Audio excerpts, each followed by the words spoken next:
the meet and greets yet, but like the person that made all of our videos for our tour is trying to render a 3D version of the Holy Roller video. Like there, if you've seen the video, there's like this brief thing that we lit on fire, and he was just having a lot of difficulty like making it look good. So he ended up making, what are those things called?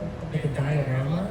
He made a tiny little diorama thing, and he like created a little shoebox and had a dolly camera going in and out. So that stuff you see on the screen is an actual little like forest that he created, and then he lit on fire and made the photo, which is actually really, really genius because the Holy Roller video is an homage to an Ari Aster movie called Midsummer, and then Ari Aster also has a movie called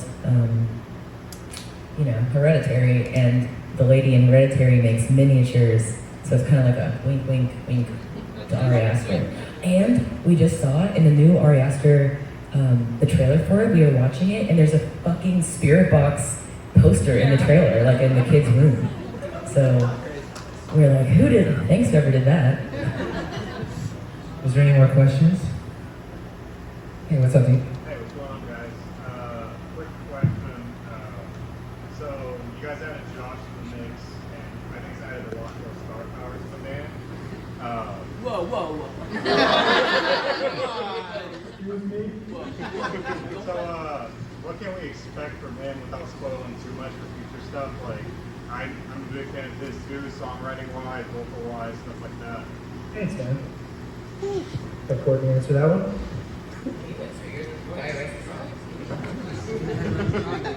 He's on the bench. But it's really nice having him there. We love singing together, so it's no secret. We do have new music coming, and Josh is very humble, so he has no ego, so he's not going to try to be. He didn't even try to be pushy to sing on it, but we love his voice so much, so he sings on a lot of stuff in it, and it sounds beautiful. And you'll hear him sing a lot with me tonight. We love singing together, but I hope you guys like it, but I don't know when you're ever going to hear it. Any other questions? Hey. How was breakfast? How was breakfast? Yeah. Intervals fed me. It was awesome. It was pretty sick. That was great. They have a whole kitchen rig. They have 2 flight cases that have all these George Foreman's pretty much, and on their rider they have a bunch of like eggs, and they make their own food every day. It's insane.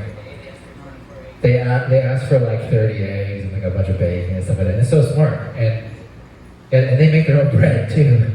Like it's crazy. So we've been going up to them and be like, hey, you got any of that good stuff?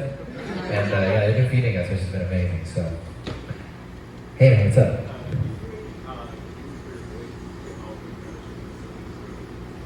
I'm sorry, one more time?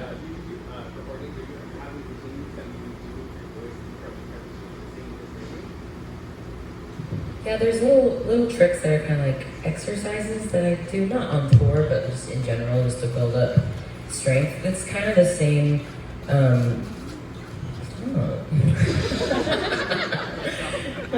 You like that new guitar, don't you?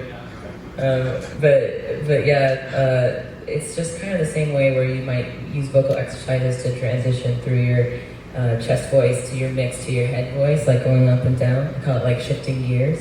Same thing. But honestly, the best thing that works the best is just I try not to talk. I just am on. It's so boring when I'm on tour. I barely talk the whole time. Well, compared to how much I usually talk, I feel like I'm not ever talking. It's very frustrating, but it's this is paying my bills, so I gotta take care of it. Got time for a couple more. Any more questions? Hey. Yeah. So when you guys are on a pack tour like this, when do you find time to be creative and kind of lay the framework for new music? Is that a concentrated effort, or is it kind of like inspiration? Trying to look at what you can now? I mean, I'll come up with riffs during sound check sometimes, or if I'm just warming up and it's just like I have like a folder of just voice recordings and random like really dark videos of my iCloud of just like a date and then you press play and it's like me in a bathroom just playing a riff with no amp or whatever. So sometimes those come in handy, but honestly, like, because in the fall I worked really hard on a bunch of music and everything. I'm using this time now to kind of just get to experience the tour, you know. And again, it's no secret that we do have a new song coming out pretty quick. Sometimes I feel more creative than other times, and right now I'm just kind of getting into the swing of the tour and everything. But, inspiration strikes at random times, so you never know. But yeah, on tour, usually it's a little difficult to make the time. Hey. Hi. Courtney, I know you've dyed your hair a bunch of colors. Is there another color you haven't tried that you want to do? I decided to take a little break from coloring my hair because it's so hard on tour to like keep it looking good, and then it's also hard to like match it to my hair extensions. So I like having natural hair for a bit because, it's so much easier. But my hair isn't falling out anymore, which is super cool because I just bleached the shit out of my hair for like 3 years and it all fell out. So now I got somebody else's hair and my real hairs. Hey, what's up?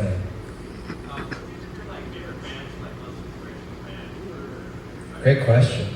I'll let you guys start first. Favorite band that inspiration? Since we're in Sacramento, I'll say Deftones. I was gonna say the same thing. Deftones. I know. Actually, as of lately, probably like Soundgarden. Yeah. Deftones, Tesseract. I was just thinking a lot about Tesseract. I was thinking a lot about the Contortionist lately. And just Deftones forever, Korn, and honestly, and Gojira. I just like every time we watch like a live video of Gojira or something, I freak out. Who else is kind of like our big babies that we always are looking back at? I always grab from Incubus. Mike Einziger is such an incredible guitar player, and he's just such an amazing songwriter too. So I usually revisit it, like I'll forget about it for a minute, and then I'll just binge their entire discography for like a month straight. But yeah, bands like that, Deftones, Gojira, the usual suspects really, but yeah. It's like kind of timeless now. Yeah, interestingly enough, I feel like everything kind of goes in cycles, you know what I mean? Now everybody's revisiting like the early 2000s. It's weird to think. But guys, thank you guys so much for coming. We really, really appreciate you being here. It's the 4th day of the tour, but it's been an amazing time so far, and we love you guys. Thank you so much. We appreciate it. Thank you guys so much.